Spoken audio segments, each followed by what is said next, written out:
I find this very odd. Why are unions meeting with Uber and Lyft and making deals behind drivers' backs, right? Uber and unions reach labor-paced deal in exchange for dropping driver wage hike ordinance. Seems a little fishy to me. Let's jump in. Uber, unions reach labor peace deal in exchange for dropping driver wage hike ordinance.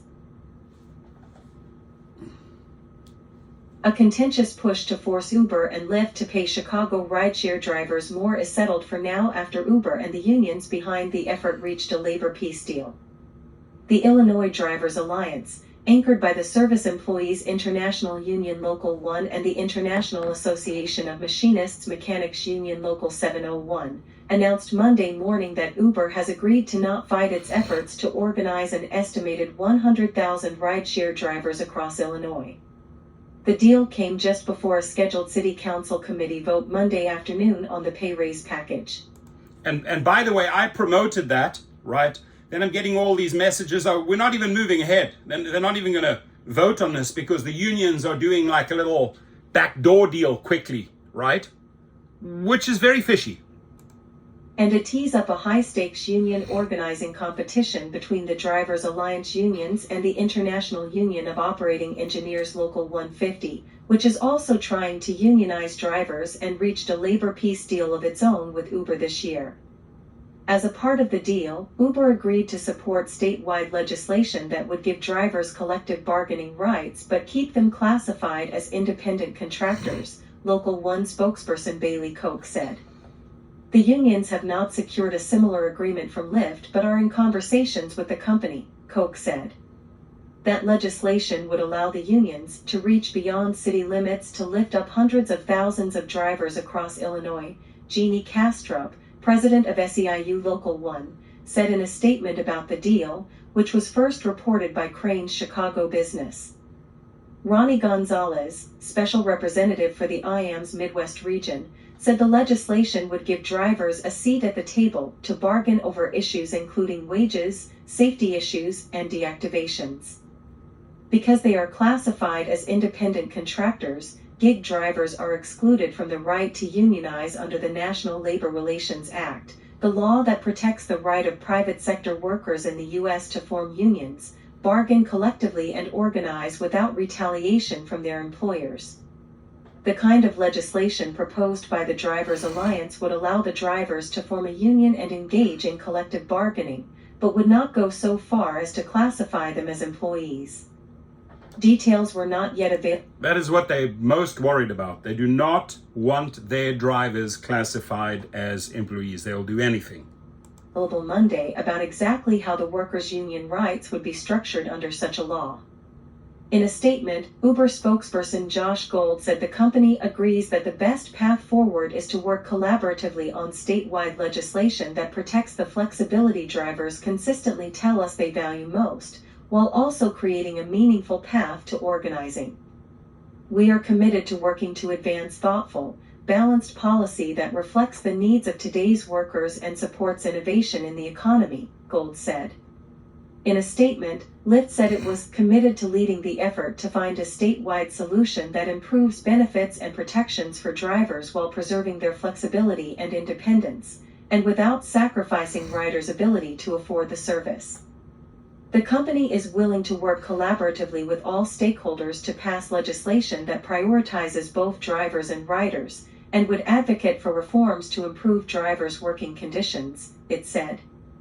The push for gig driver union rights in Illinois comes on the heels of a successful effort led by the same unions in Massachusetts. Last year, rideshare drivers won union rights through a statewide ballot initiative. Drivers in Massachusetts remain independent contractors, as they would in Illinois. There's a split in the labor movement over those kinds of deals, said Gali Rakabai, a professor at Cornell School of Industrial and Labor Relations. On the one hand, Rakabai said, some view the abandonment of the fight for full employee classification, and the benefits that come with it, as an unacceptable concession. The people opposing those deals see them as critical, retreats from hard-fought gains that the labor movement has been pushing for a century, which is a minimum wage, overtime, safety, and health, Rakabai said. However, efforts to reclassify gig drivers as employees have largely failed. To supporters, deals such as the one proposed in Illinois are a recognition that half a loaf is better than no loaf, he said. Speaking with the Tribune earlier Monday and not directly addressing disagreement within the labor movement over peace deals such as the one proposed in Illinois, Local 1 spokesperson Koch said drivers want to remain classified as independent contractors. They want that flexibility, she said. The now moot City Council ordinance that aldermen were set to vote on Monday would have raised driver pay to $1.50 per mile and 62.5 cents per minute. It also would have established a $7 minimum driver payout for each trip.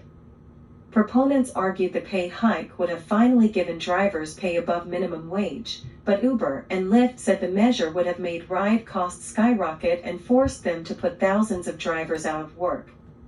The ordinance also would have required fare breakdowns be shared with drivers and riders alike, added transparency regarding driver deactivations, and enforced new driver safety measures. And as the ordinance offering all those driver perks ground to a halt Monday, sponsor Alderman Michael Rodriguez, 22nd, said he was very happy with the trade-off. We are looking forward to everything that comes from organizing into a labor union. That's better wages, increased safety, and a voice at the table, Rodriguez said. My shoulders are a lot lighter today. Asked if he supported either the Drivers Alliance or Local 150 to represent rideshare drivers, Rodriguez said he was not going to go there. Mark Poulos, executive director of Local 150's labor management group, touted success securing industry-leading contracts when asked about the competing organizing efforts Monday. Local 150 is excited to provide a more holistic approach to rideshare drivers by providing an opportunity to represent and regulate the rideshare industry in a way that protects all workers engaged in the industry across the state, he wrote in a statement.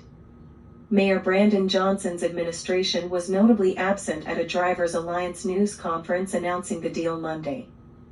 Johnson carefully avoided publicly taking a side on the ordinance that pitted union against union and drivers against big business when asked questions in recent weeks.